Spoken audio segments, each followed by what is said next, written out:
Thank you. I've given a few public talks along the way, but it's always nice to have a little help, so I appreciate the blessing beforehand. So I have a little slideshow here, but first I want to thank Reverend Cheryl and the speakers team for giving me this opportunity to present a little bit about my spiritual journey, my personal spiritual journey, and how this Ubuntu phrase, I am because we are, really embodies, I think, everything I've learned along the way. So I start with just a short biography. I was born and raised as a Roman Catholic in Spokane.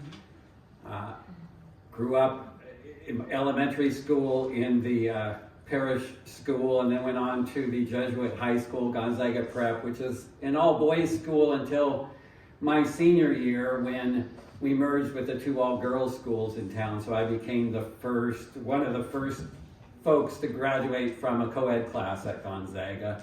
That's our senior yearbook cover up there, and my senior yearbook photo. And this lovely lady, I didn't know until she introduced me as a member of this congregation a little over a year ago. She's now Mary Kay Razy, the wife of Bill, the mother of Francis, and the grandmother of those two wonderful bundles of energy, Penny and Everly. And this gentleman over here, you can't see him too well, but his name is John Tomberry, and I show him here because he comes up in a story that I'm going to tell in just a short bit. He graduated with me, was in several classes with me, and so anyway, high school ends, and I didn't really know what I wanted to be when I grew up, so off I went to college, but ended up changing colleges and majors a couple of times before I finally settled back in Spokane at Gonzaga University. And I had taken a Fortran class along the way and found that I really liked computer programming.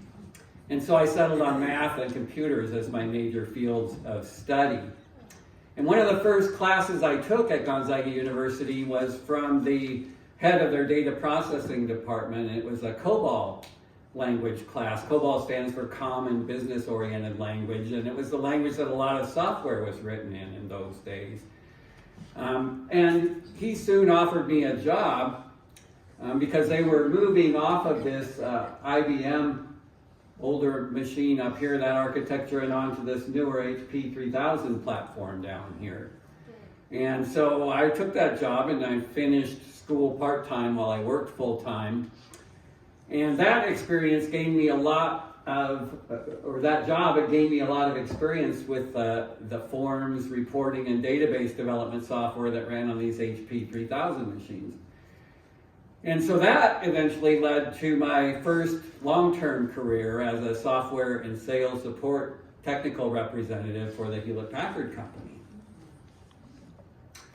Great job, great company, great people, but you just don't get through a Jesuit education without a heavy dose of morality and philosophy.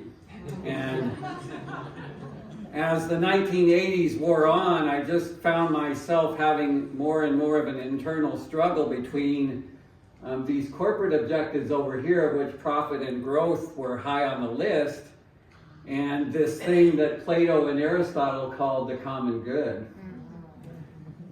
It just was becoming obvious even in the 80s that this never-ending quest for more economy and growth was causing a lot of problems in the world. And so my career eventually found me in the Bay Area for a couple of years. And as I was out and about down there in my leisure time, I came across a pamphlet advertising this travel and study course called Global Ecology, Integrating Nature and Society. And the more I thought about this and learned about it, it really resonated with me. But it took me several months to gain the courage and figure out how I was going to pay for this. But eventually I got there, and I took the leap and did what we called cutting the golden handcuffs, and off I went on this journey. And the first stop was in Boston, where I met up with the group of largely college-age kids that I would travel this journey with. And from there, we then went to England, to India, to Thailand, down to New Zealand, back to the Bay Area, then to Mexico, and we finished the course in Washington, D.C. And along the way, we just heard from a lot of different folks, activists, government workers, non-government workers, academics, politicians, philosophers, ecologists, you name it, we heard from them. And the message was largely the same one that I was talking about, that we were just being presented face first, really, with these problems and how they were affecting local communities and especially local indigenous communities around the world. So the course wraps up. I'm back in the Bay Area. It's, I think, June of 1991 or thereabouts. And I'm, of course, wondering what the heck I'm going to do with the rest of my life. I knew pretty certainly that I couldn't go back to work for Hewlett-Packard or for any corporation for that matter. But anyway, I find myself in a library in Santa Clara that summer, and I'm pouring through this green as in eco-friendly jobs bulletin, and I come across this advertisement for a assistant harvest manager position for the Yakima Indian Nation Fisheries Program in Toppenish. Well, at the time, I didn't know a heck of a lot about fish or fishing. And in fact, I really didn't even know where Toppenish was, even though I grew up in Spokane. And I didn't know a whole lot about Indian tribes, even though there's probably 100 official or unofficial tribes in this state, believe it or not. But I did know a little bit about math and computer, and I had those kind of skills, and they were actually advertising for that in this position, so I thought, what the heck? And I put in for it. And in one of the great blessings of my life, they hired me, and that led to a wonderful 32-plus year career with the Yakima Nation.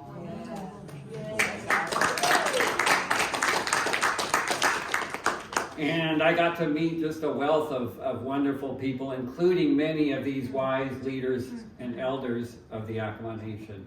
And they taught me a lot about indigenous philosophy and their way of seeing and being in this world. And I'm going to touch on that a little more in just a bit. But now we come to this I am because we are. So I really hadn't heard this phrase. I don't believe I've ever heard the Ubuntu phrase, I am because we are, until I first heard it in a podcast featuring an interview with this gentleman. His name is Daniel Schmachtenberger. Just a modern day Plato or Aristotle, in that he's just this really holistic, deep thinker, philosopher, and writer. And he had just written a paper in which he critiqued what he calls this Western progress narrative. And the main gist of his criticism, or one of them anyway, was this. He said, we humans are brilliant, and we have the ability to analyze our products for the long-term risks that they pose. And furthermore, he says, we could develop a lot of good ways to mitigate those risks, at least for the most part. But he says we don't. And the reason that we don't, he says, is because all it would take is one corporation to say, hey, look, our fiduciary obligation is first and foremost to our shareholders. So we need to try and be the first to market with that product at the lowest cost. And we can't do that if we're doing these risk analyses. And then Schmachtenberger contrasts this with using the example of native tribes of the Pacific Northwest. And he said, well, as many of us know, the tribes of the Northwest, for the most part, many of them rely on salmon for their spiritual, cultural, economic, and biological sustenance. Very critical resource to them. And as time wore on and technologies improved, their leaders knew that they were gaining or would gain the ability to compromise the salmon they so depended on. So one of the tools that they developed to mitigate for this risk was the Sabbath. And the way that the Sabbath would work, the only way it would work, is if not only all of the members of your tribe, but all of the members of all of the tribes that you fished in common with, had to go along with this. And so he says it worked because the tribes have this inherent I am because we are philosophy about the way they live. And note here that the we is pretty big. It's not just the families and the local folks that you hang out with all the time. It's the greater tribes that you fish in common with and all of their members.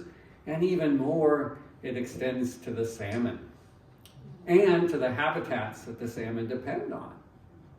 So, I mean, truly a very deep I am because we are.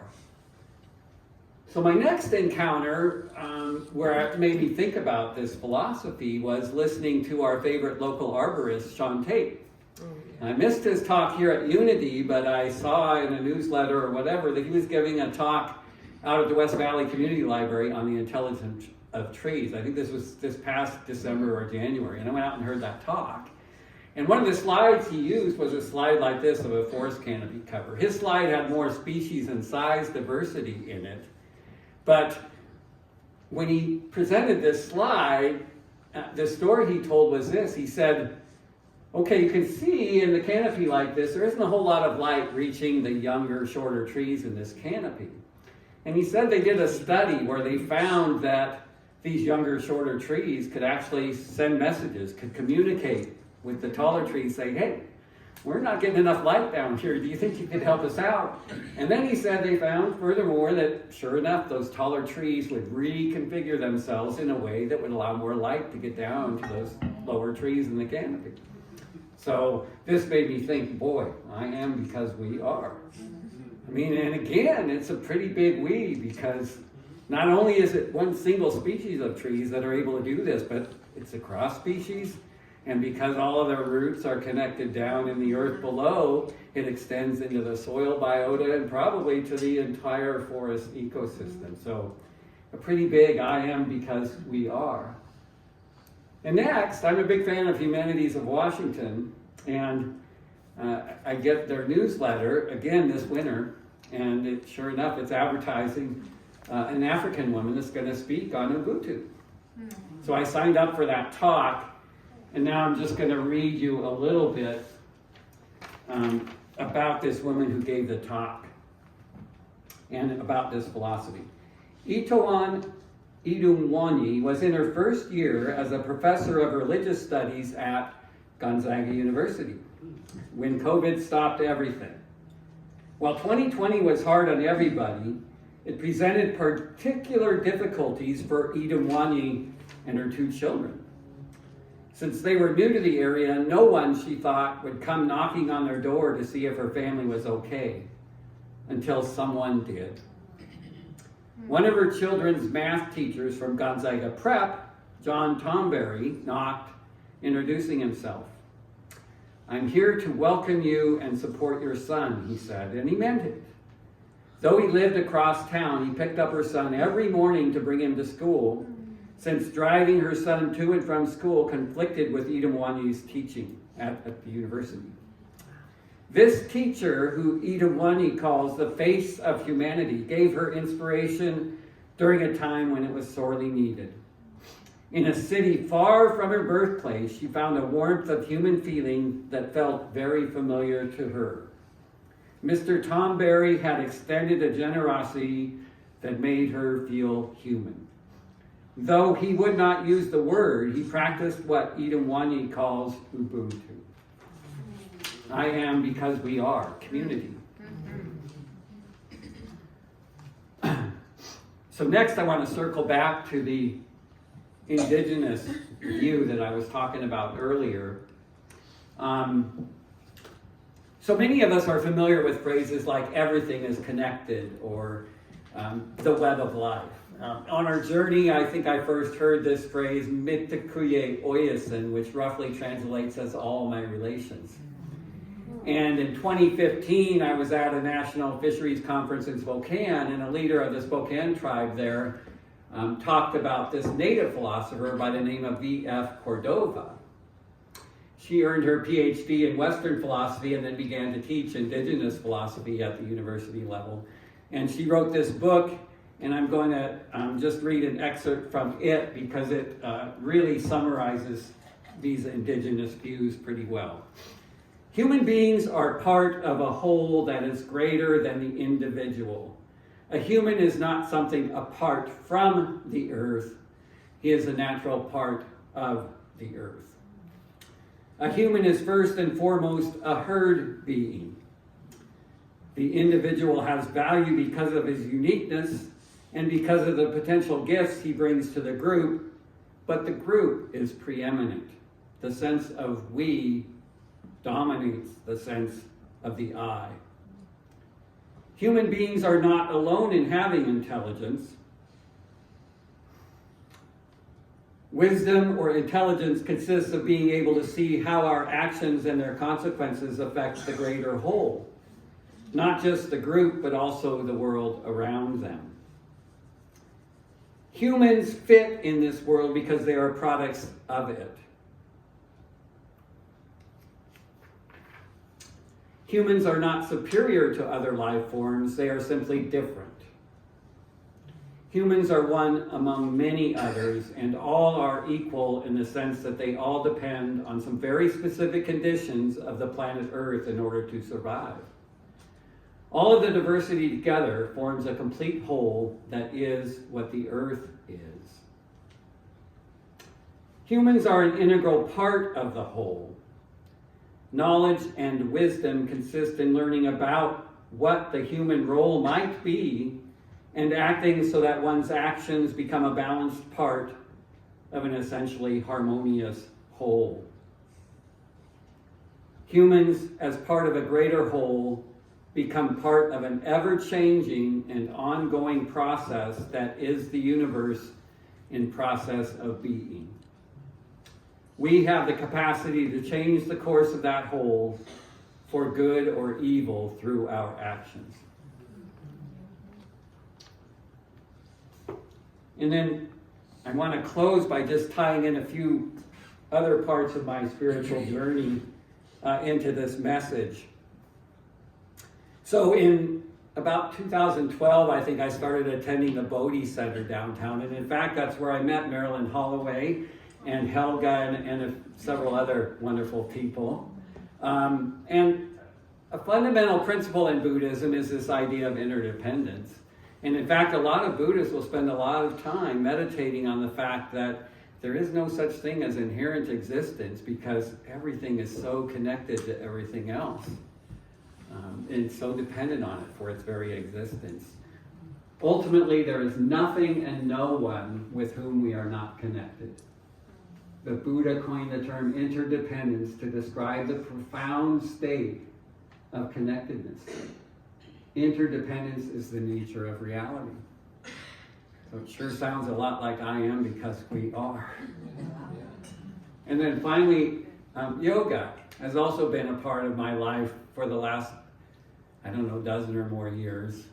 And I think some of you know that over the past year I've earned a certificate and I've started teaching yoga classes since about last May. But one of the things I like to do is take classes from folks who are have more experience teaching than I do. And one of those teachers is Cindy.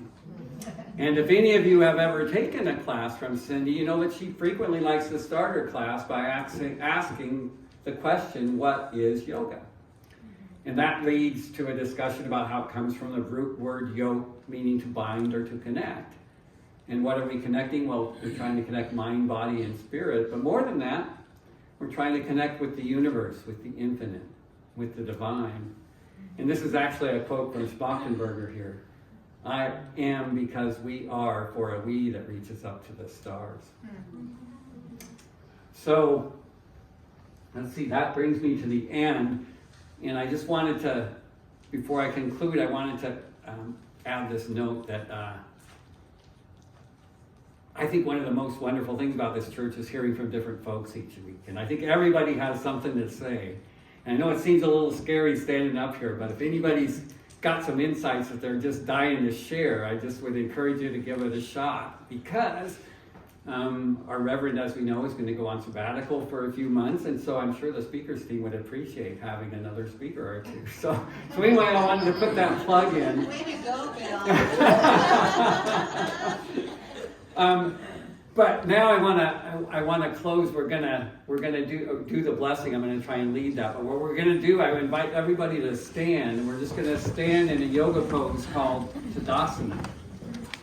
So in Tadasana, we feel ourselves rooting into the ground with our feet, with all aspects of our feet, and our hands reach down towards the ground, and our crown reaches up towards the universe above.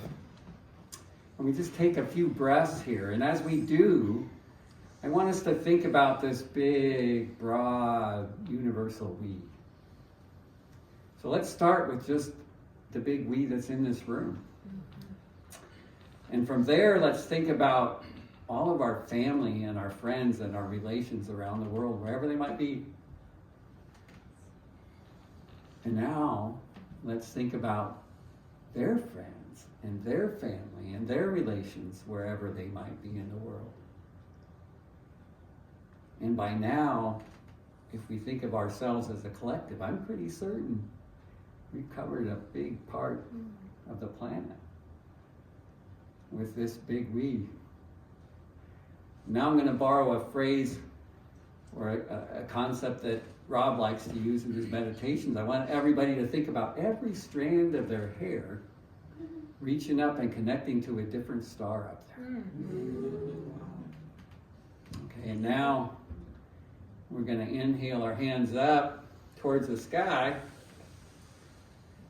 And as we exhale, we're going to bring the arms down into cactus pose. And guess what? We're ready to bless each other. So as we do, I just want you to really keep in mind, as we say the we and the you in this blessing, keep in mind that big, big global we that we just imagined. So here we go. Ready? We love you, we bless you, and we appreciate you just the way you are. Okay, now just relax your arms, and as we invite the choir to start making their way back up, let's just take a moment and let that beautiful, powerful blessing radiate out from this room to our community, to the state, to the nation, to all of the beings that we share this wonderful planet with, and to the universe at large.